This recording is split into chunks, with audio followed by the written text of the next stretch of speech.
we're getting recorded.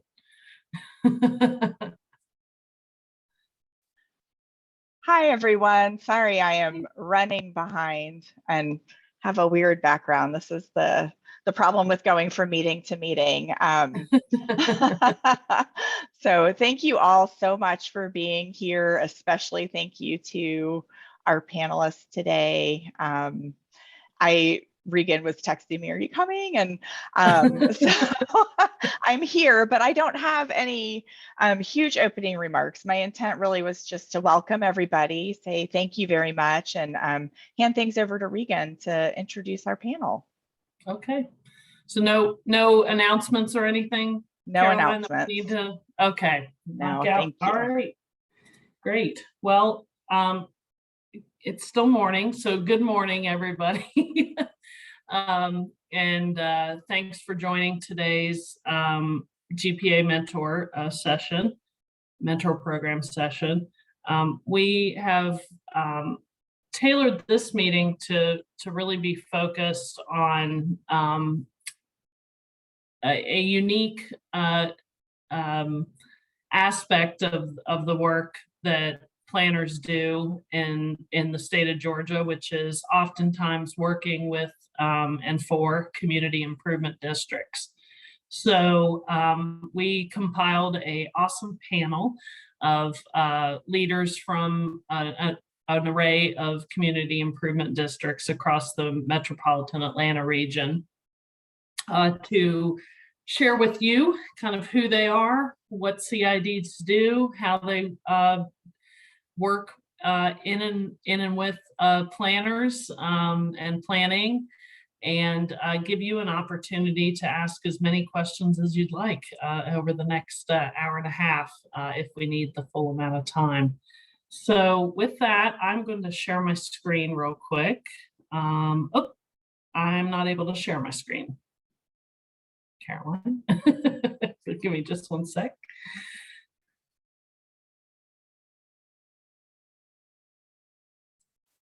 There we go. Oh, wrong screen.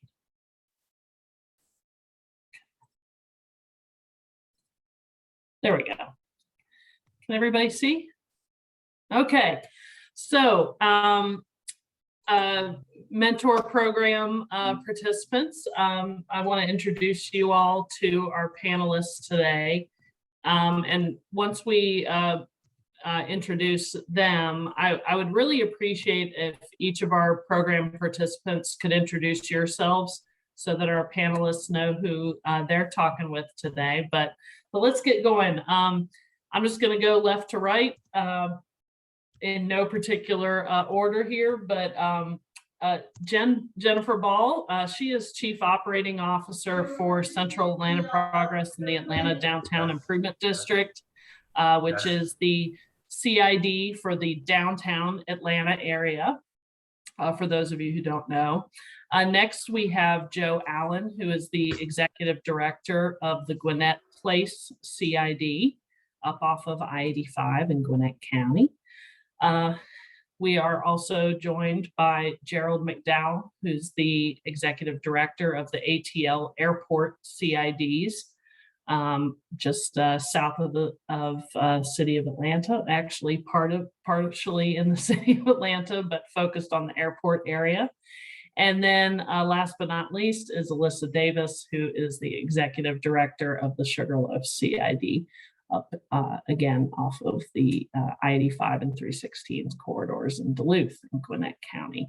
I've been fortunate to get to work with each of these wonderful CID representatives. Some I'm working with now, some I've worked with in the past, but each of them kind of has some unique work going on currently in their districts and has done quite a bit of planning work over the years. And I thought they'd be a great group to talk with you all today about planning in relation to community improvement districts. So before we turn it back over to our panel, if we could ask our program participants to introduce themselves, and I'm just going to follow my screen and just call your first name, and if you could do a quick intro. So Melissa? Oh, hi, good morning. This is Melissa Leto. I'm a senior planner at the Chatham County Savannah Metropolitan Planning Commission. Thanks, Melissa. Kelly? Good morning, all. My name is Kelly DeVerix. I'm an urban designer with the City of Atlanta's Department of City Planning. Elizabeth? Good morning, everyone. Elizabeth Back with the Southern Georgia Regional Commission, and I'm the planning director here. James? Hi, I'm James Farrell. I work for Planning Communities, a small consulting firm, and I work primarily in transportation. Nate? Morning, I'm Nate Hosa. I work for the City of Atlanta Department of City Planning. I do comp plan.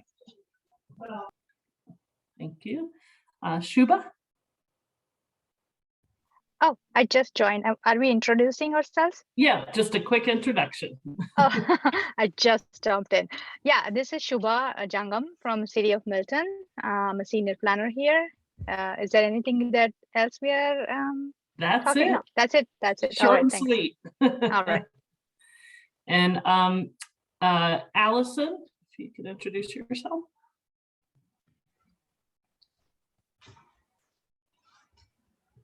Oh, she doesn't have a camera or a mic. So Allison Duncan is with Douglas County in the planning office there. Corey?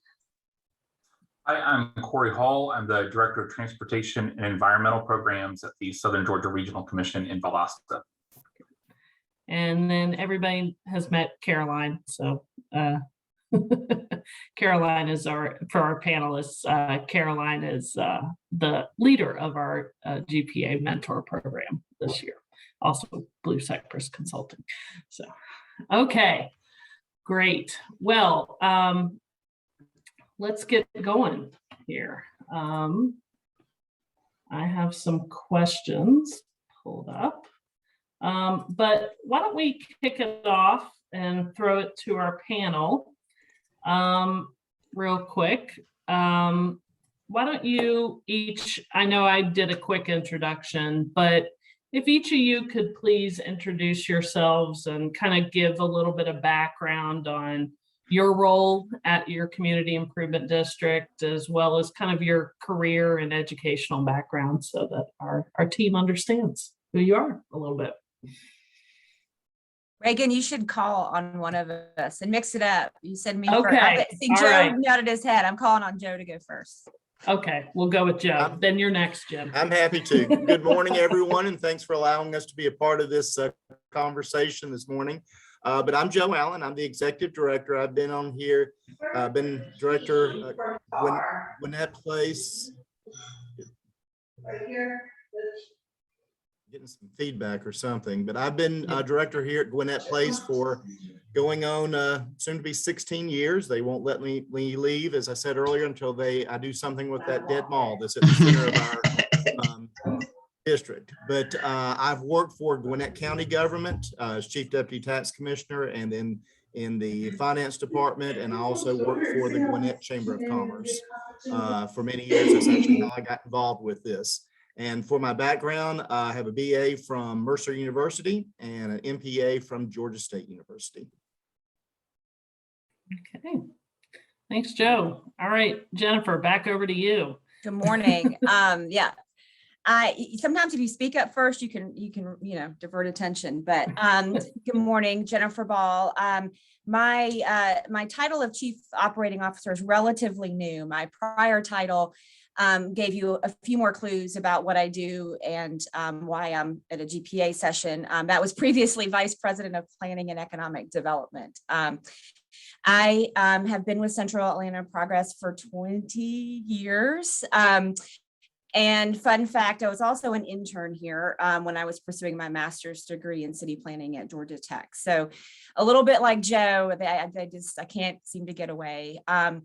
A little clue in the context of, I think, the conversation we'll have about CIDs.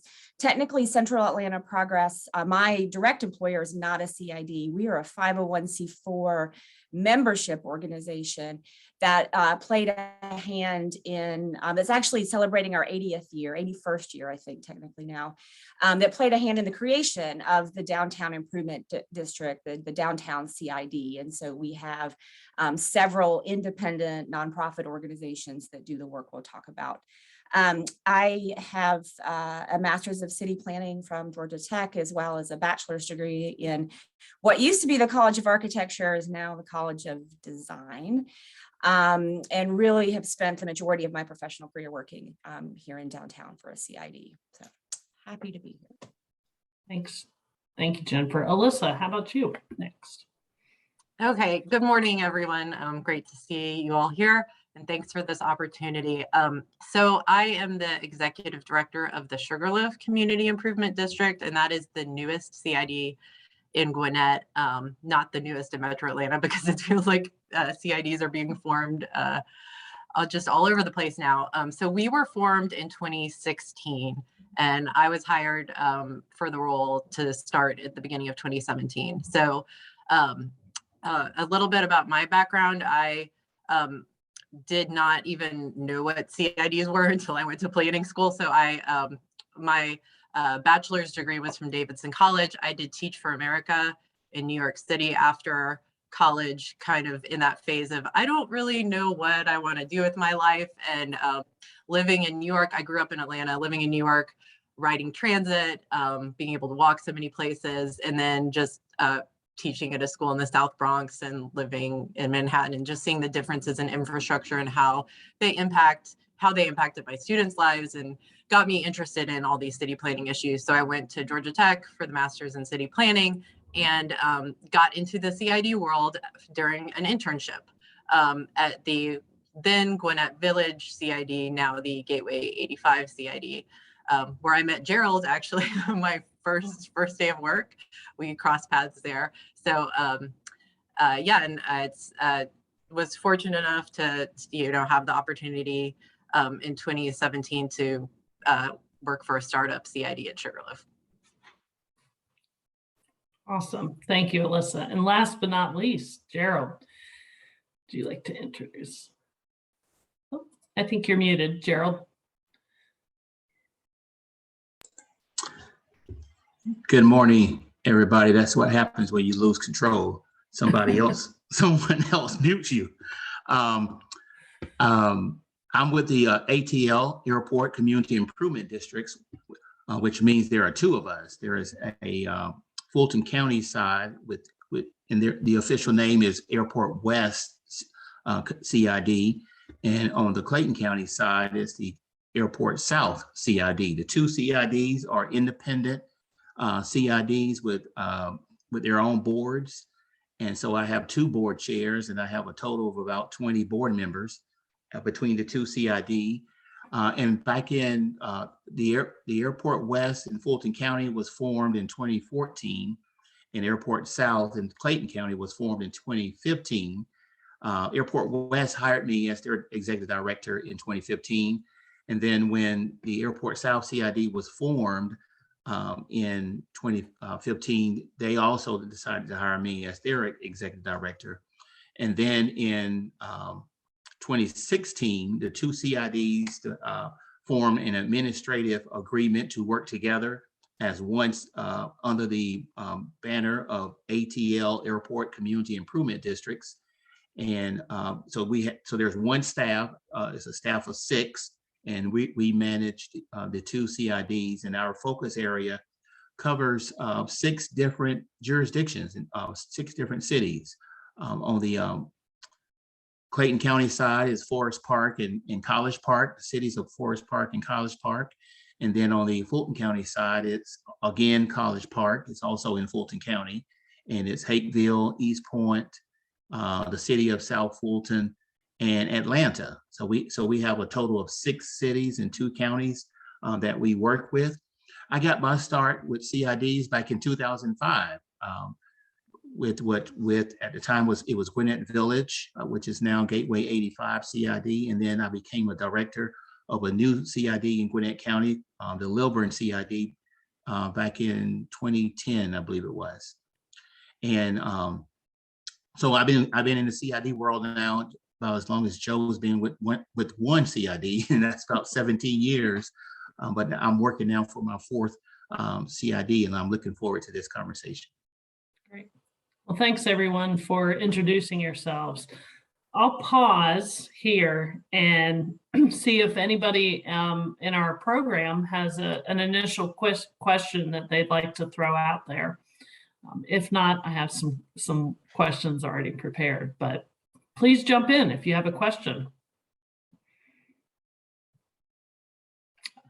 Okay, all right, let's keep moving along. And so each of you has touched a little bit on your CIDs, you know, in terms of maybe when they were formed, or Gerald, in the case of a little bit more explanation about your role with two CIDs. But could you each kind of give a quick overview of your community improvement district, you know, where it's located, what makes it unique, and then kind of what the focus areas are that you're really involved with currently in each of your CIDs. And we'll switch it up a little bit. Alyssa, why don't you go first on this one? Sure. So the Sugarloaf CID is located in Duluth, unincorporated in Gwinnett County. So the area around the Gas South District, there's arena, convention center, theater. We also have Hudgens Center for the Arts here. So it's really a business district and an entertainment district. We have a lot of nice Class A office space, but then also, you know, these big, you know, event spaces that bring in over 1 million visitors a year. So our CID was formed in Gwinnett. There's been the other CIDs that have been formed prior to us were formed focused a lot more on revitalization of areas that had declined over time. And our area was developed more recently. So our focus has really been to, you know, plan for the future and make sure that we are evolving and making investments in infrastructure so we don't see the decline that some other areas of Gwinnett has seen. As, you know, development moved up 85, the areas that developed earlier didn't get enough attention and didn't get enough reinvestment. And Joe can talk about that when he talks about the Gwinnett Place area. So we're really focused on, you know, the needs and demands of people getting around are changing. So we're planning for trail connections, for transit, for, you know, just giving people alternatives, for mixed use development, more walkability. Our focus areas are connected, safe, and attractive. So we make investments in transportation. From a safety perspective, we have flock security cameras with license plate readers, and the police have access to those. So that's been an awesome success story, dramatic reductions in crime. And then, you know, the attractiveness, just landscaping, picking up trash, mowing the grass, those things that, you know, that seem simple, but if it weren't for the CID, they wouldn't happen. So that's kind of us in a nutshell. Okay, great. Why don't we go to your neighbor, Joe, so we can kind of build off that context a little bit that you kind of set the stage for there, Alyssa, you know, kind of where the foundation of your CID was is a very different place, I think, than where Joe's at right now. So Joe, you want to give a little overview? Yeah, we're just a couple miles south from the Sugarloaf area. If you're familiar with I-85 corridor in Gwinnett, we encompass the Steve Reynolds Boulevard and Pleasant Hill Road area. And again, at our center is the Gwinnett Place Mall. Our mission is to enhance the economic vitality of what we call Gwinnett's Central Business District. This area, even with a dead mall, still has a $13.4 billion economic impact on the state of Georgia. So this is Gwinnett, still remains Gwinnett's economic engine. We have about 244 parcels that have joined the CID, about 180 individual members. We've actually expanded the boundaries 3 times and are currently in an expansion campaign right now. Our annual revenue is right at about $1.4 million, but to build upon what Regan was saying, we really have a vision to transform this area into a model internationally diverse, walkable, sustainable community in the heart of Gwinnett County. And we're doing that really focused on 4 areas. One, like all the CIDs, infrastructure investments, Gwinnett's first diverging diamond, you know, roundabouts, 17 miles of sidewalks have been installed, numerous intersection improvement projects, a traffic responsive system, all those types of things the CID has taken the lead on. Also, economic development. We have 23% of Gwinnett's Class A office space, and so we really focus on growing jobs. And so we've worked over the years with our partners at the county and the state on things such as an opportunity zone, tax allocation district, a redevelopment overlay, and other things, economic incentives for this area. And also, we're very focused, like Alyssa, on quality of life initiatives. We have a crew out 5 days a week maintaining the 10 miles of roadways that make up the CID and our 2 interchanges. Last year alone, they removed over 30 tons of trash, almost 1,300 illegal signs. We had repaired over 100 lights that were out, removed graffiti. We have a community patrol that's out 7 days a week, and they serve as ambassadors, and they're operational from 7 a.m. to 1 a.m.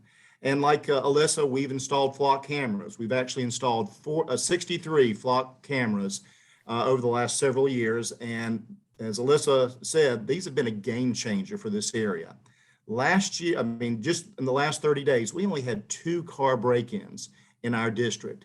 And the police credit all that to the investment the CID board made in the flock cameras. And finally, we're that facilitator for change. We have been the lone voice for a long time talking about redeveloping Gwinnett Place Mall. And so we're actually involved with VHB on a major revitalization strategy process right now. And we're the ones that lobbied the county over the years, buy the mall. We've got to have that public-private partnership if we're going to do anything. And you know, as a result of that, we're kind of moving on the right pathway. And also, I think Alyssa and our CID, along with our sister CIDs here in Gwinnett, we've been proponents of transit. The first study we ever did for Gwinnett Place was looking at the proposal to bring MARTA up to Gwinnett Place that had been declined by the voters back in the early 1990s. And so we were talking transit before transit was cool. And that's kind of what CIDs do. We kind of try to keep the focus on the future and challenge the current status quo so that we can have that return on investment. And for our CID, for every dollar we spend when it comes to transportation investment, we're getting an $8 return for our property owners and for our investors. Thank you, Joe. Regan, can I jump in and ask a quick question? Jump in, please do. So Joe, I love the thought that you're really driving the conversation about where the future is headed. That's really exciting. And I wondered if you could share a few ways, and maybe the other panelists have things to add as well, and not to take anyone else's time, but just share a few ways that you really track that. Like, what are some resources that you use to think about, oh, well, here's where we think the future is headed? And, you know, is it publications? Is it, who do you talk to? Just that kind of thing. Oh, well, when it comes to the mall, we're going out and we're looking at other malls, how they've done it, having conversations with other communities, learning best practices and bringing that back with us. You know, the Gwinnett Chamber has a strategic leadership visit. And so I'm involved with the planning of that. And every year, and this year too, we're going to be going to see where another community has invested and partnered and moved their dead mall forward.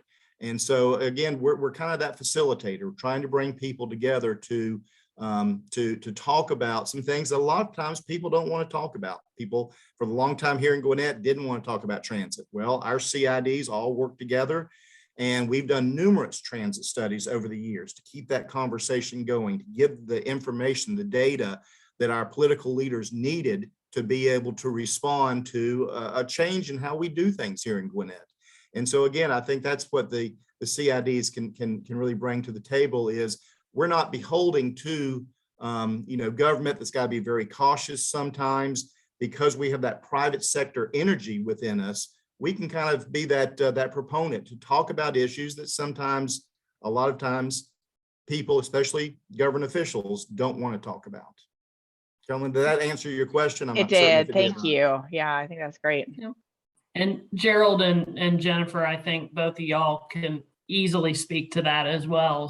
So why don't, Gerald, you give be the next one to kind of chime in on your CID and maybe talk about how you're, challenging the status quo a little bit down there by the airport. Sure. Thank you. So in our name, we actually changed our name from when we originally started the joint effort to the ATL Airport Community Improvement Districts, because like other CIDs, we wanted to make sure that our name indicated, our area of focus. And the misconception with the airport area is, we all as a region, as a state, celebrate Hartsfield-Jackson. But what we're celebrating is inside of the fence, if you will. And what's going on outside the fence is a opposite story, where the communities and the cities that are located outside of the fence, they've not have the same level of success in terms of economic development like the airport has. And so we are a part of a larger effort in South Metro, every area south of I-20 in Fulton County and Clayton County, and that's the Aerotropolis area. So the Aerotropolis actually covers 13 different cities, all the South Fulton cities, and then about 5 cities in Clayton County. And so for the CID, from the very beginning, there were 2 priorities, and those priorities were beautification and public safety. The way that, because of the multiple jurisdictions in the airport area, unfortunately, you have what happens a lot of time, and that's a lot of finger pointing of whose responsibility it is for a certain corridor or for a certain area. Because you can leave the airport and you can drive 5 miles and you will go in and out of multiple jurisdictions 2 or 3 times.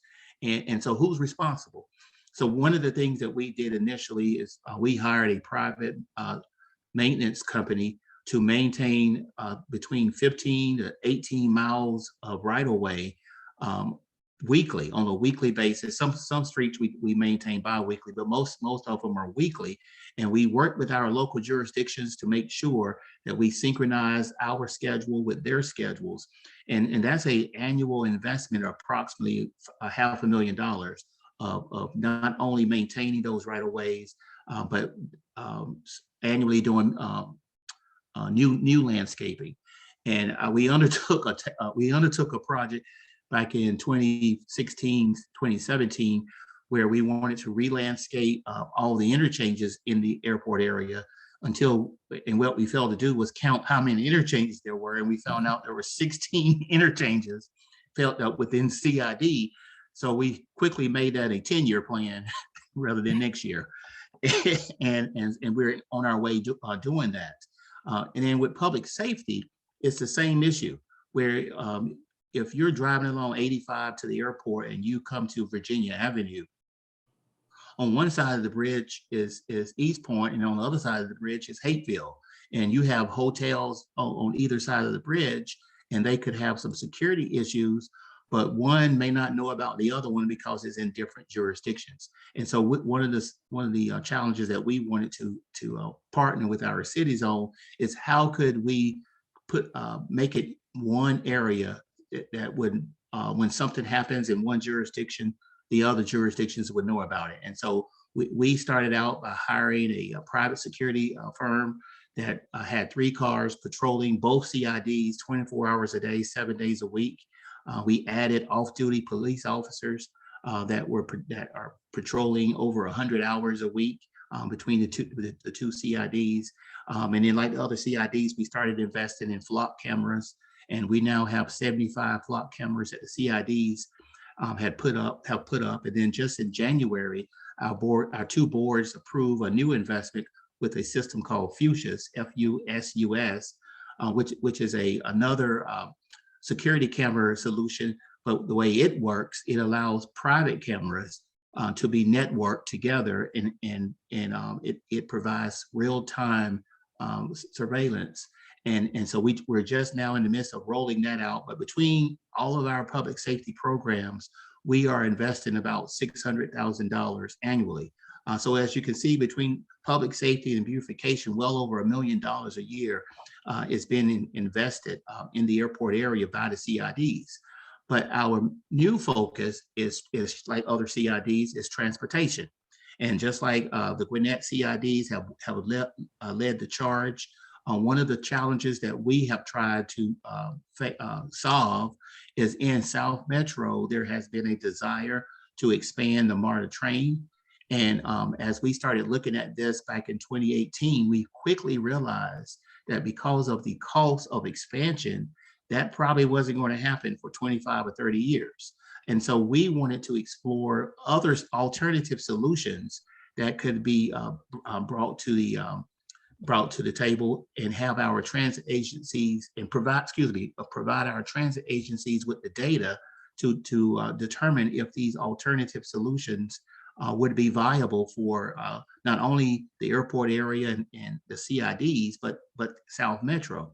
And so we have this initiative that we call ATN, the Automated Transit Network, that has 3 pieces to it, where we're looking at a transit solution called Personal Rapid Transit. And that's these pod cars that can will move people around 2 to 4 people at a time in a pod car. We also, part of the ATN, or the Automated Transit Network, is autonomous shuttles. And then the third piece is micro transit. And so in 2022, by the end of 2022, out of those 3, we are planning to have 2 demonstrations in operations. We are waiting to confirm that we've secured funding for our micro transit demonstration, which is going to be about a $1.8 million demonstration that will cover 2 years. And we have a district that covers the entire CIDs, and even outside of our districts a little bit, where we will run micro transit 18 hours a day to cover the second and the third shifts. And then with our autonomous shuttles demonstration that we hope to launch in the second half of the year, we have a business district on the Clayton County side where they have 3 MARTA stops. And people who are coming to those offices and those businesses, and a lot of people are in wheelchairs and are impaired in other ways. They're having to walk a half a mile to and from a bus stop, and sometimes it's a steep incline or decline that they're having to converse. So we're going to have 3 autonomous shuttles operating in this business park, connecting people to and from those 3 MARTA stops. And that's going to be about a $1.5 million demonstration. And we hope to have those 2 operating by the end of the year. And then our third, the Personal Rapid Transit initiative, where what we brought to the table representatives from all our transit agencies, from Hartsville-Jackson, from MARTA, from Fulton County, Clayton County, from GDOT, from the ATL. Even we have representatives from Georgia Tech, ARC, and the Andrew Young Foundation. And they are working with us because this third demonstration is projected to cost about $600 million, where we would build a airport circulator that would not only connect the domestic and international terminals, but there would be stations in Clayton County in an area called Mountain View. There would be a station at the headquarters for Porsche, at the headquarters for Delta. It would connect to the MARTA station in Clayton County, and it will operate 24 hours a day, 7 days a week. And for those of you who may not know, in the airport area, the MARTA train actually goes offline for a few hours overnight, and the buses don't run for a few hours. And so we have people who are working on shifts 24 hours a day, 7 days a week, and they are having to find alternative modes of transportation. And so this ATN, or this Automated Transit Network, is to provide additional services, not only for those people who are working in the airport area. Within our district, we have over 300,000 people who are working those 24/7 jobs, and they are left stranded sometimes, especially if they're relying on public transportation. So we're working with our agencies and what the CIDs are able to do. Like Joe indicated, we don't have all the red tape, and we don't have the political pushback to deal with, because we are an independent organization and we can explore new technologies that our transit agencies are unable to do so because they have to focus on maintenance and operations. And so we've done some intelligent trips where we've traveled to London and several places in the US, looking at these different operations, and we've taken officials from these different transit agencies and even some of our state elected officials in the transportation space to show them the operations of these technologies and to help them to help educate them and make them aware. Because finally, most people think when it comes to these technologies, anything that has to do with automation, or excuse me, I should say autonomous operations, most people think that those are still 10, 15 years away. But there are live operations of these systems in different places, not only around the world, but within the United States itself. We were actually taking a trip in June and August to take our officials to look at some of these live operations. And so what that does, it gives our transit agencies the data that they need in order to determine if these are viable and solutions for the airport area and for our two CIDs. That's great, Gerald. Some pretty leading edge stuff that y'all are doing down there. Jennifer, you want to touch on kind of the uniqueness of your CID and what's happening downtown? Sure. With most audiences, I think this one included, I don't have to tell anyone where downtown is. Thanks to COVID, though many of you may not have been down here in a while, but rest assured, others are still coming. And I think maybe I'll pull a, what is it when you do improv? Yes, and thing that has been mentioned already are things that our CID have been engaged with in its 25 years of existence. We were formed in 1995 on the catalyst of the Centennial Olympic Games coming to our city. And the mandate at that time was clean and safe. And I think that's what some people know CIDs for, and that's where we started. We still spend about a third of our CID budget on public safety initiatives in direct coordination with the Atlanta Police Department, including an operational force, as well as cameras and equipment and all of the things. That has grown over time into all of the different kind of environmental is what we call it, public spaces. We have MOU contracts with the city of Atlanta to maintain parks and public spaces and plazas. We have invested in infrastructure, including transit. We were early investor and involved with light rail streetcar technology here in downtown. We continue to partner with MARTA. We have 6 or 8 MARTA stations, heavy rail stations, depending on how you count them. And we're fortunate within the city of Atlanta that an additional sales tax T-SPLOST has been allocated to invest in some of that older infrastructure with MARTA, and we are doing that hand in hand. The one thing I might mention, and on the transit side, what Gerald was just speaking of is near and dear to my heart, which is the TDM space, transportation and demand management, right? As we think about the future evolution of downtown, we know it has to be multimodal. We physically don't have the space to widen or to really continue in just single occupant vehicles. And we have transit and we have options, but we still have to invest in the software and the tools and the conversations to make that a reasonable option for particularly our employers as well. Not as much as the airport, but do have a 24/7 type of environment with 3 hospitals and a convention center as well and the like. So the thing that hasn't been mentioned that frankly is front and center for us at this very point in time, which has really grown out of that focus in public safety and taking care of our public spaces is being a part of conversations about homelessness and particularly unsheltered populations that are living in streets and public spaces, particularly in downtown.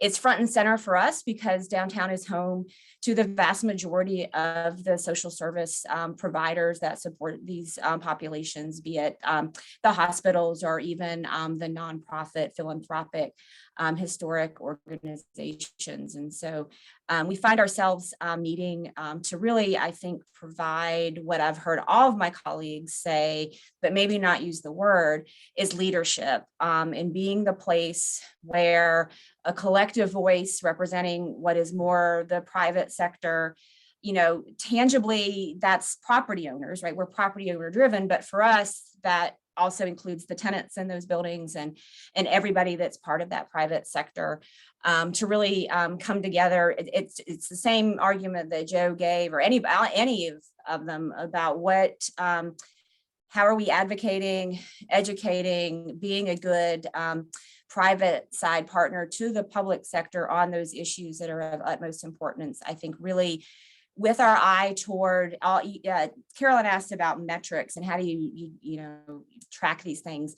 To some extent, I think sometimes CIDs are held accountable or rightly kind of seen in a potentially negative light because it is very commercially oriented, but it's based in that. How are we protecting the tax base of the economic generators of our cities and our region that are generating the jobs, creating the resources that power our government?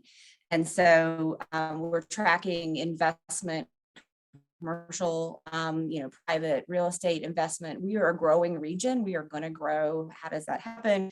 What are those property values, and what is that sort of multiplicative economic impact from sales taxes and property taxes and every world go round, and then redirecting it to our places that are important to us.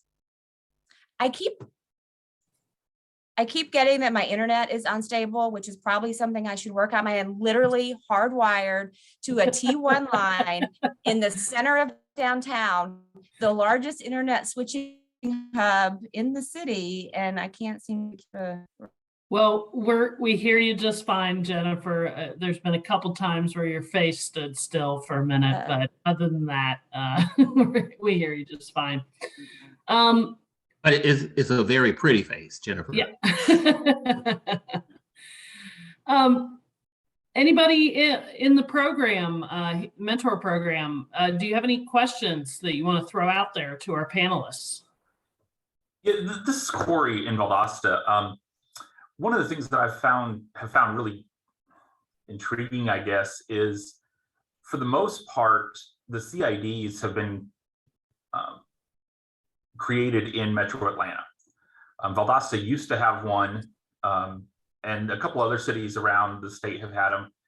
But what are your thoughts on why the rest of the state hasn't created these CIDs, or the ones that they have created, they've allowed them to sunset after their initial purpose was set up, or fulfilled, I should say.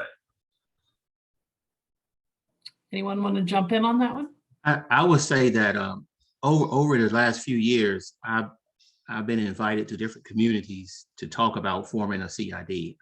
And I would say easily a half a dozen communities over the last, prior to the pandemic, over the last 3 or 4 years.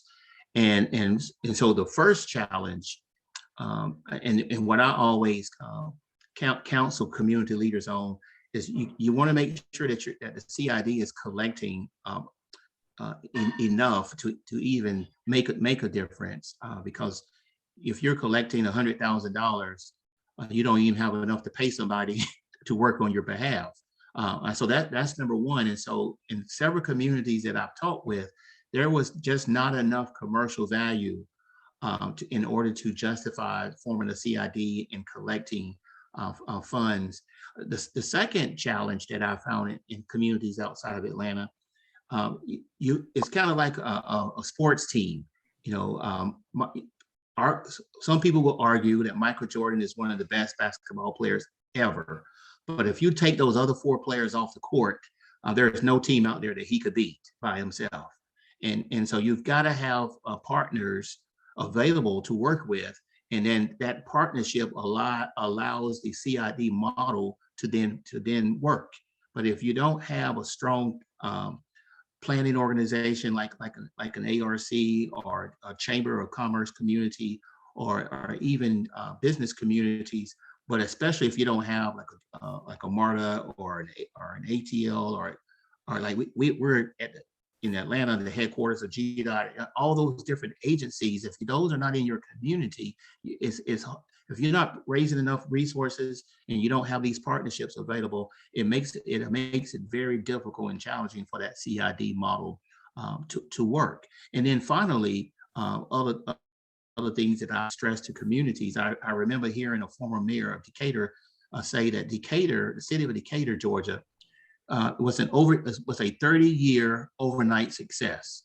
And sometimes that's the way you have to look at some of the challenges in your community, is that you need a long range plan. You know, it's not something that can be resolved in 6 months or maybe even 6 years, but you need a 5, 10, 20-year plan. And so most CIDs, or a lot of CIDs, we create what's called a master plan. And then we keep updating that master plan. And sometimes, like I mentioned earlier, when we identify 16 interchanges, we realized that with our resources and the priorities that the board had set, that we were not going to be able to re-landscape those 16 interchanges in a year or two that we originally thought we would. So it became a 10-year plan. So you have to be able to create a long-range plan, and then you annually just chip away at that plan until you're able to address those challenges. So that would be my take. If I might add to what Gerald was just saying, you've got to have a champion. You've got to have, our champion was Tom Wheeler. He was involved with the Hudgens family, who was the group that built Gwinnett Place Mall all those many years ago. But, you know, as we were going through the formation, you know, you need somebody that can go to his peers and say, look, you've got to make this happen. Can maybe, you know, twist a few arms, break a few arms as necessary. So you need that person who is respected in the community, who can be your godfather, be your champion to pull people together. Like Gerald, I've spoken to numerous communities. Actually, it was talking to some folks in Forsyth County not too long ago, and also some up toward the Georgia-South Carolina line about forming a CID. And though they had some very well-meaning individuals, they still had not pulled together those movers and shakers who could make things happen. So I think you've got to have that, and you've also got to have a story to tell. For our area, when this CID was formed back in 2005, everyone knew, okay, things are going in the wrong direction. And so that was kind of what pulled people together, that, okay, we've got to come together as a business community, as commercial property owners, to solve this, because Gwinnett County is not going to solve it. There's not going to be anyone else there. It's dependent upon us. And so, you know, for us, every time we've expanded, there's been, you know, a topic that has pulled people to say, hey, we want to be a part of this CID. One time it was about transportation. It was about the bridge. So the CID worked on the Pleasant Hill Road Bridge. One time it was about security. And so again, we told people, you join us, we'll have the resources to pull together our patrols, put in these cameras, and make things happen to address your security and safety concerns. And then most recently, it's been the mall. Someone's got to do something about that mall. And so again, that's what's been bringing our community together, our business community, to say, let's speak as a common voice and let's all work together to do something about the situation at Gwinnett Place Mall. Yeah, I mean, that was all very positive. Maybe I'll go a little sideways. Maybe it's just not bad enough. I mean, you have to have a crisis, right? Unity of purpose with complete dysfunction, with all due respect, love, and admiration for the local governments. It's something that builds that, I think, leadership and champions, because you need to work on something. You know, I wasn't in downtown Atlanta in 1995. I was nearby. I was at Georgia Tech. And so I can't speak. I can tell you it would be incredibly challenging, I think, where we sit today, if we had not had the Olympics coming to force at that time for us, I mean, again, look to your district. Where is this area that you want to do it? And is there leadership and commitment? And, you know, we did our district at a time when a lot of the corporate leadership were still local Atlantans and based here, headquarter companies. It's not the case anymore. Most of our property owners, not here, not in Atlanta, and it's a different conversation and with different people about what they care about. So I think it's, maybe it's just not so bad in Valdosta. I mean, we all have our challenges, but yeah, when things are going pretty good, you know, it's kind of hard sometimes to spend some more money, increase your property tax bill. Come on, you'll love it. We face that a little bit in our CID, being that we, in Gwinnett, especially, the mindset has been, we need to form CIDs to reverse decline. So getting past that mentality with some people is a little bit of a challenge, and getting them to think, no, we need to make investments because we need that competitive advantage in Metro Atlanta. Otherwise, the dollars, as mentioned before, CIDs, we leverage funding. So the investment by our property owners, we go out and get money from, the county SPLOST, from GDOT, from ARC. And if you don't have a CID to be that advocate and to be going out and getting that funding, that's going to go somewhere else. And so, so making that case to our property owners that, you need to be part of the CID so that we can make sure that we're staying competitive with other areas and we're not losing business to, the new development, shiny new places. One more thing. Yeah. We haven't mentioned the CID, the act, the state constitution that says what we can do. Just because our CIDs have done what we did, if that's not what your CID needs to do, you can do anything in that act if you hire the right attorney. So just, I think in our case, everybody's looked to Cumberland. Well, Cumberland CID was the first in the region. They're like, well, we don't want to build freeway interchanges, and had to disabuse themselves. No, you can do other things. Kind of as Alyssa was saying, you don't have to be a carbon copy of a CID that and that you think has been successful. It really needs to be locally serving and contextual to the district. That's great. Thank you for the question, Corey. Any other questions that the group would like to throw out there? All right, I'm going to add another one here. So could y'all speak to how planning specifically, urban planning, transportation planning, help shape the CIDs that you're working in? And Alyssa, why don't you go first on this one? Sure. So one of the first things when our CID formed, we were a part of an LCI plan that included Gwinnett Place. That was an enormous LCI. I think the biggest one ARC had ever done. But there hadn't been a CID here kind of focused on our area. So talked to Joe, talked to the county, said, hey, let's separate our two LCI areas so we can both, do these, kind of pursue our own plans and then do studies where we work together. We, in 2018, we completed our LCI plan, kind of new plan / update that broke our area off from Gwinnett Place. And, have been focused a lot on implementing trail projects from that, some of the placemaking elements. And then, as Joe mentioned before, transit has been a major planning initiative of the Gwinnett CIDs, particularly Gateway 85, Gwinnett Place, and Sugarloaf for the 85 corridor. We've been doing those plans for years and years and years, and are still moving those plans forward as the county leadership and the mentality has changed to be more supportive of transit. Having all those previous studies has really given us momentum to be in a better position, I think, to be ready to implement once we have the funding secured for that. And, you have to have, I know sometimes, so our property owners, they're all business people, and they sometimes get frustrated with the planning aspect of things because they just want to see projects implemented. So they love the things like the flock cameras, the landscaping that you can do really quickly.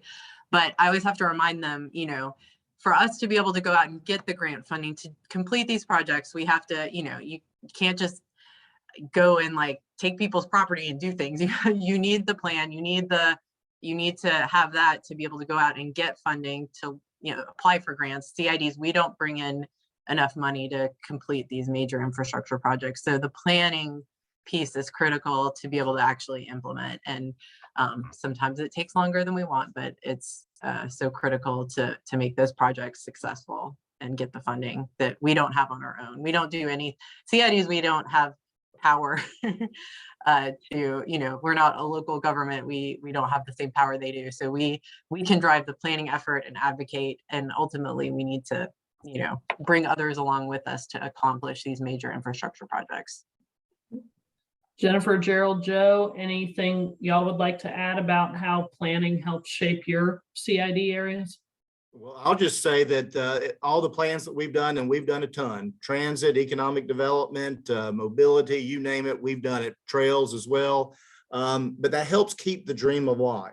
We've done a lot of economic development studies that give that information that, again, as Alyssa said, we can communicate, take that to our leaders, say, here's why it's important for you to make the investment, because you're going to get a return on investment if you make it at Gwinnett Place.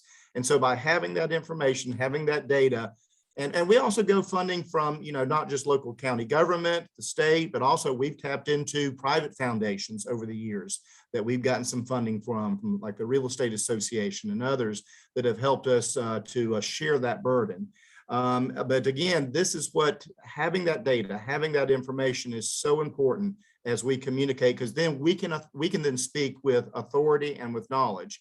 And again, let me tell you, had we not had that, we do a study before every SPLOST, and I take that information and I go and I meet with every member of the Citizen Project Selection Committee and say, look, this isn't me just telling you this. We've hired experts who, and I can go through, here are the projects, here's the impact, here's the estimated cost. And so that gives us the data to tell the story, to then bring those projects back to our area. Yes, and what I would add, creating a plan. So back in 2016, we created our first master plan. And then over the years, we've done a number of studies.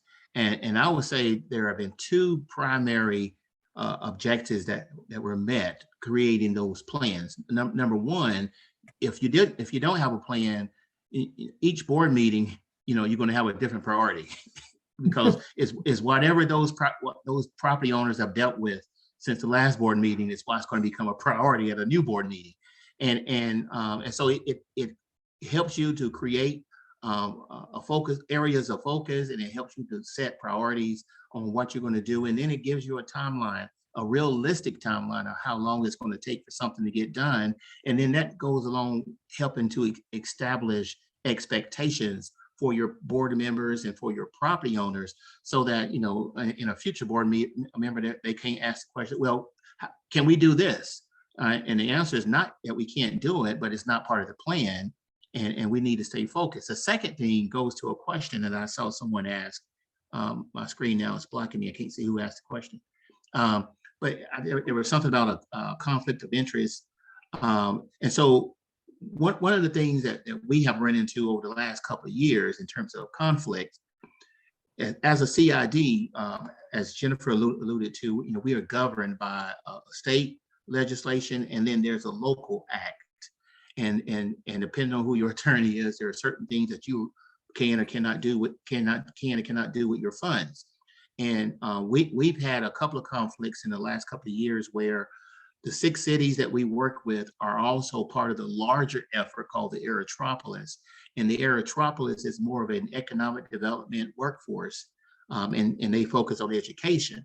And by focusing on infrastructure and transportation and public safety, we've had some conflicts. We've had some parcels and some properties where our property owners wanted the CID to advocate for a certain use that the other organization did not support that use, or they had a different idea in mind for a particular corridor. And so that's where building strong relationships becomes very important for you to be able to work through those conflicts. And then finally, what you're able to do is just go back to your plan. And like, as Joe indicated, you just didn't pull that out of the air and say, this is something that needs to happen. But here is scientific data and evidence and projections and so forth to show why this project would be a good project for this particular parcel or for this particular corridor. So that's what planning has done for us, is help keep us on track, help us set expectations, and also give us that tool that we needed. And whenever there are conflicts with other partners, if you will, or other groups that we work with, who may not have a common interest for what they're focusing on like we do. We did get a question in the chat, actually a couple questions. So Gerald, thank you for starting to touch on one of those. Shuba asked, how do you avoid duplication of services or systems in the work that you're doing, whether it be with other CIDs or with local governments or other entities like Gerald just talked about with the example of the Aerotropolis Alliance and that conflict, that specific conflict he had. But Jennifer, you want to touch on that? Maybe a little start?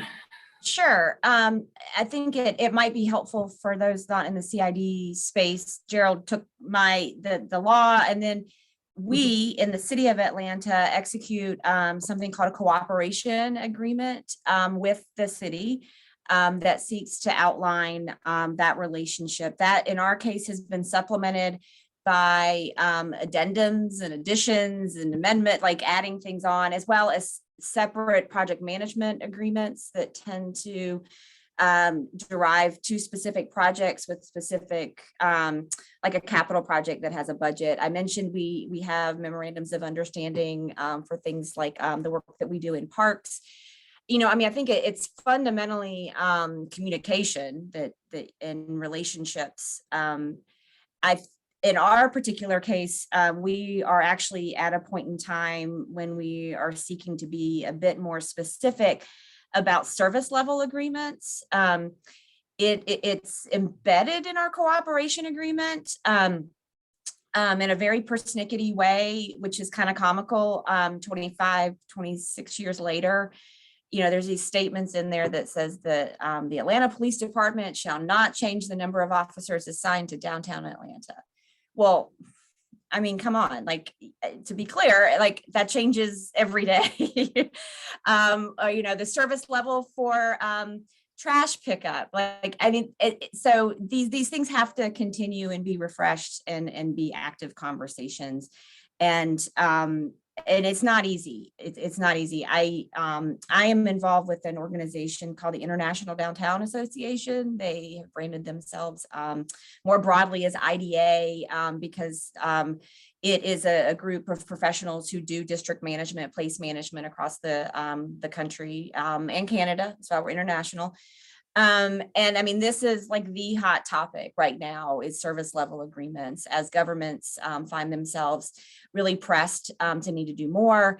Our model has to try to, Alyssa said it earlier, higher level or extra, more, additive, right? We are not replacing the government service and what a property owner should expect from their local government, but in our case, maybe we are able to add additional street lighting. Their surveillance cameras is a good example. Things that, but for us, otherwise the government would not provide. I'll be frank, that has led us into some scenarios where it isn't clear. It is confusing that some trash cans, the city of Atlanta empties, some trash cans, the improvement district. And so we are revisiting, maybe we have to step up in an even bigger way and have one person responsible so that a stakeholder, someone downtown, doesn't have to guess. Nobody really knows which trash can ADID is emptying and which trash can the city is emptying. So I would say in real time, it is a constant conversation that requires relationships and communication to get right and to really meet everyone's expectations. Shuba, this has been a great question. Anyone else on the panel like to talk about that? If not, we'll move on to another question. Before I jump in with mine, anybody in the group? got a question I want to throw out there. Okay, so for our panelists, when you work with planners, whether they be planners at the local governments that you have to coordinate with, or you hire planners to do work for you, or you're working internally within your organization who, some of your organizations are bigger than others. You may have a diverse, set of staff, some who are planners, some who aren't. But what do you look for in a good planning partner, in those variety of contexts? And jump in, anyone. Well, I'll start, and Regan, Okay. you know this, just on the work you're doing for us regarding the mall. Don't tell me what you think I want to hear. I think I emphasized to our team last time, we got some very sobering news regarding Gwinnett Place Mall and the surrounding area. And Gwinnett is great, but Gwinnett is not perfect. And so I told them, we're going to document that, and we're going to help people understand while that data, that market analysis is driving what we're going to be recommending regarding the mall. So, truly, I mean, just tell me what needs to be here, good or bad. I mean, the team told me, Joe, you're not going to like this. Well, whether I like it or not doesn't matter. If it's the truth is what we follow. We tell, I know it's not planners, but we tell Russell Landscape Group, who handles our landscaping, you're our gardener. So when you see something, I'm not an expert at that. You are. You come and tell me, okay, we got to replace this, or we need to spray for that, or, all those 10,000 shrubs we put in 5 years ago, they've got some kind of fungus and they're dying. Tell us what we need to know, because then we can react, we can get with our board, we can get with our partners, and we can move in the correct direction. Would anyone else like to jump in on this question about, what do you look for in a good planning partner, whether that be consultant or partner organization?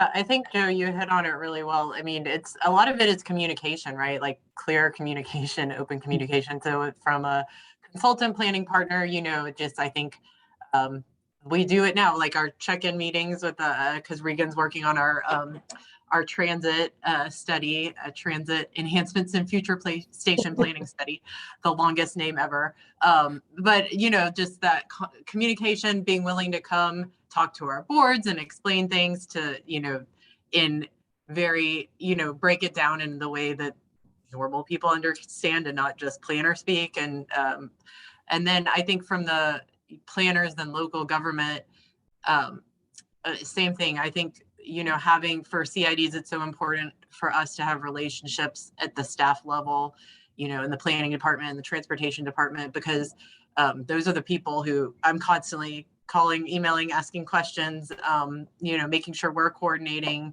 having them involved when we're doing studies, because we need their buy-in for all the things that we want to implement. So, CIDs are collaborative, right? So we have to have good collaboration and good communication.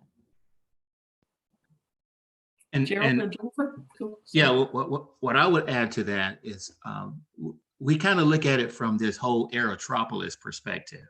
And, the overall objective of the Aerotropolis is to help make the airport area and South Metro a destination to help make it more competitive.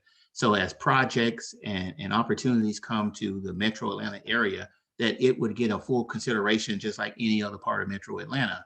So one of the things in that light, when we are working or looking to choose to work with a planner or a firm to help us move the needle, so to speak, and the analogy I would use is if you were at a school or something like that serve children, and you find that this child goes without having a meal throughout the day, getting that child a meal is better than what the child had before. But what the child really needs is, or just like everybody else, would be 3 meals per day.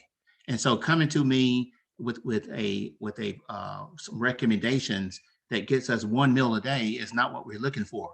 We want you to get us to 3 meals a day so that we can be competitive when opportunities are coming to the metro area and considering Atlanta, Metro Atlanta, and even Georgia. And so I've had a number of planners come to us and they give us a good plan, but that plan represents, 1 meal a day. And that's not what we're trying to get to. We're trying to get to 3 meals a day. So give me the plan that would get us to 3 meals a day, and not assume that just because you're getting me 1 meal, that is better than no meal. And that, because that's not where we're trying to go. We're trying to move the Aerotropolis area into a very competitive area, so that it can be it can help raise the level, if you will, of the entire metro area by giving prospects other choices besides downtown and North Metro. We want to make sure that they look at the entire South Metro area, and so we look for planners, and we look for groups when we're selecting someone to work with us who will not come with okay, 1 meal is better than 0 meals. No, we're looking for the one who comes to us with what can we recommend that will get them 3 meals a day, and that's kind of what we're looking for when we're looking to work with someone. Jennifer? Megan, yeah, I'll add, good and bad. I think we all have as CIDs the opportunity to be hyper local. Many of us have been in our roles with for a minute too, and so you marry that, you get to focus on a very generally small area, and you've been doing it for a minute and you're focused. Is you can't, it's kind of what everybody was saying, steady yourself, because we have a lot of opinions and we care and we are committed, and we know a lot going in and we know where we're trying to get. And I think we rely on outside perspectives and professionals to help us, but it really is a collaboration. I'm not turning it over, right? Because I think I was going to say this on the planning conversation. What I think is important about the role that CIDs bring to planning and the plans that we do is it comes with a side of implementation. CIDs do not put plans on the shelf. I'm not saying anybody does, but we're catalysts. We're there to the point we can remain more focused. And so I think that brings, I don't know, I've been told, we can be a difficult client because we have high expectations. We have a lot of thoughts about what goes into the implementation, the strategy, the plan, right? And I think, and we take it, it's important because for us, it is the game plan. It's not exactly our work program, but it's pretty darn close about what we're going to go do. And our current master plan, I look at it daily. It is how we organize our program reports to our board about how we're making progress and measuring our success. And so when we hire those teams and bring people to the table, they should be ready to Great. Bring it. So I've heard in your responses to that question, being collaborative, being a good communicator, bringing outside the box thinking and to the table as kind of some of the key aspects of what planners do that are important to, particularly in the CID context. Since y'all are in the game of not only being stewards of the taxes that are collected to help implement, but you're the vision setter, the driver, and the marketer that's helping to keep the momentum going for what the ultimate, vision is there. Do any of our program participants have any other questions you'd like to throw out there? Regan, I know you have prepared questions, so if Yeah. I'm stepping on your toes with this one, but Jump in, please. I love that all of you have been in your position or at a CID, in Gerald's case, for, a goodly part of your career, if not all of it. That's really, I think that speaks highly to you landed in the right place. And so I'd love to hear, what's the best thing about working at a CID? What keeps you there? Why do you stay? I feel like love that's the Gwinnett. trick question. Joe's going to go first. Well, I don't love know. What do you Gwinnett know? I What have you love- heard? It's not a trick question. It's really like, it's impressive that you all, you know, have been so dedicated, I think. So I love Gwinnett County. As a teenager, this is the place I'd hang out on Friday and Saturday nights. And so I've literally seen it as a young person when it wasn't there, to the center of a teenager's life, to the great place when I first got married, to now I'm seeing it on the opposite side of that. And I'm having a part and I'm making a difference. Now it can be very frustrating because CIDs, we don't control anything. You know, it's not our property. You know, it's not my mall that I can do with. I have to work with the county to move things forward. But every day when I drive around, I'm like, you know what, that project would not be there. That DDI, that roundabout, that bench, that trash receptacle would not be there. I'd hate to see Gwinnett Place had there not been a CID, because none of the many projects we've done over the years, I firmly believe, would not exist here. That's not a complaint about our partners at the county. That's just reality. So we're making a difference. Even when I drive by and I don't see, you know, trash or anything like that, I'm like, you know what? Had the CID not been here, we removed 375 tons of trash since the beginning of the CID. That's, you know, that trash would still be there had it not been for CID. So in my small world, my little slice of heaven, I'm making a difference in my community. Absolutely. And for me, I felt to introduce when I was introducing myself, of saying that prior to joining the CID world, I had a 20-year career in the IT industry. And that afforded me the opportunity to do projects in over 40 different states and about 12 different countries. And what the CID experience has brought to me is every day, every week, it's a variety of experiences and a variety of opportunities. And as you work with the different cities and the different elected officials, even the property owners and the business owners, you encounter something that is not the same as it has been for the last month or the last year or the last 5 years. I have a new board member that's getting ready to join the CID from Delta, and I had lunch with her this week. And she hasn't even been sworn in yet as a board member. And I was she was, with some of the questions that she was asking me, in one of my answers, I gave her my perspective, and she goes, well, what about such and such and such? And I sat there in silence. I was like, you know, I never even considered that. And she's not even a board member yet. And she gave me a whole different perspective of something that I've been dealing with probably for over a year. And so it's that variety that is so exciting. And then I tell people all the time, like I echo what Joe just said, when you can get up and go to work and you can make a difference in a community, you can make a difference for a property owner, for a business owner, and you can make a difference by working with local government and state government, and you can really make a difference. That is an exciting place to go work every day. And that's my experience. That's what's been my experience. And I'm looking, I hope they keep me employed for another 20 years. And it's because it has been an exciting thing. And then the final thing I would say, you know, I worked in Gwinnett County for 2 different CIDs for 10 years.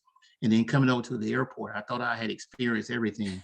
But then to come to the airport where into the airport area, where you are literally finding projects and experiences from initiatives from around the world that are coming through into the airport, and that you have to be, that you are been a part of. I thought in the Gwinnett County, I was experiencing the world until I got to the airport area. And every week I am in at least one meeting where we're having a conversation about a different part of the world as it relates to that world interacting with the Hartsfield-Jackson Airport area, and what the CID needs to be aware of in order to do our job. And that just makes it more exciting now to be able to have that experience, that world view perspective, if you will. And that's what's kept me, and hopefully they'll keep me a little bit longer. Melissa or Jennifer, anything you want to add there? Yeah, I think Joe and Gerald have said it really well. I think with CIDs, it's the implementation focus, the sense of urgency to make a difference that CIDs bring to the table. Kind of going back to what Jennifer said about, we are very hyper locally focused. So I think it's, you know, when you think about like at a local government level, there's so many, you're getting pulled in so many different directions, right? Like CIDs, we really can focus on these specific areas that we're, you know, have initiatives in. We take a project from planning to seeing it built, whether it's something as simple as, you know, putting out a banner or landscaping installation, or more long-term projects. We will see transit in Gwinnett, or transit expansion in Gwinnett one day. I'm sure we'll be able to ride the BRT on the satellite corridor, but just kind of, and I would say too, when people ask me what my typical day is, going back to something Gerald said, the variety, there's no typical day in the CID world, right? Like it's like, you never know what's gonna pop up, and so that makes it exciting. And I don't have the same connection to Gwinnett County as Joe. I grew up in Atlanta, live in Atlanta, so but I feel like the Gwinnett CID, you know, government, you know, economic development community works really well together and is very collaborative. So I've really enjoyed building those relationships here. And that also, I think, makes the work enjoyable, that we have partners who are so willing to, you know, go in the same direction, we're all pulling in the same direction. And so even though sometimes things take longer than we want them to, it's having that collaboration is so important and makes it, you know, worthwhile to come to work every day. Yeah, I'll echo everything. There's some people I just don't even try to explain what I do, just friends. But I'll say that I work for a nonprofit and do mission-driven work. And I think you heard that in the passion. And I love downtown as well. It's an adopted love. And yeah, it's hard to, you get maybe too invested sometimes, but it's nonprofit driven. I'll also mention as a planner, it has afforded me a planning career that has allowed me to be sort of a generalist and very multidisciplinary, which is something I love about planning. You know, again, no shade to the specialists who've gone into one niche of it. But the part of the not typical day is that, you know, any day you have to know it, you know, have to be focused on transportation or land use or economic development, or, you know, social. I mean, it runs the gamut. Pick a thing. And I can guarantee you that in my career here, have had the opportunity to learn about it, get engaged with it, and bring it to bear in what we do. And that keeps it interesting. It's never a dull minute. So. Yeah, and you know, when I was working with Caroline to pull this panel idea together, I was reflecting on, you know, my 20-year career as a planner. And you know, I worked on the public sector side with the Atlanta Regional Commission, and now I've been with a few consulting firms. And the work that I got to be involved with as a planner in areas where there were CIDs, for me, was the most exciting work. Those are the places in our region or our state where people want to be. And so you're getting to work on the areas that are the, you know, kind of the spotlight, which is exciting. But also it's about getting to work on a planning project that you're actually probably going to get to see built, which as a planner, I think is something we struggle with a lot. Is a lot of our work is very long range focused, but getting to work with CIDs, you get to put out there some really crazy and cool ideas and actually get to see them come to fruition, which I'm hoping I get to see with all the folks on the panel that I'm working with today.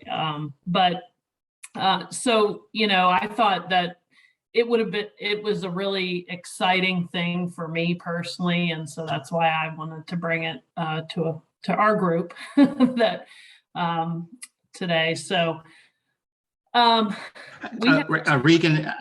go right ahead. May I share a quick experience with everybody? Yeah, please do. Okay. I'll try to make it brief.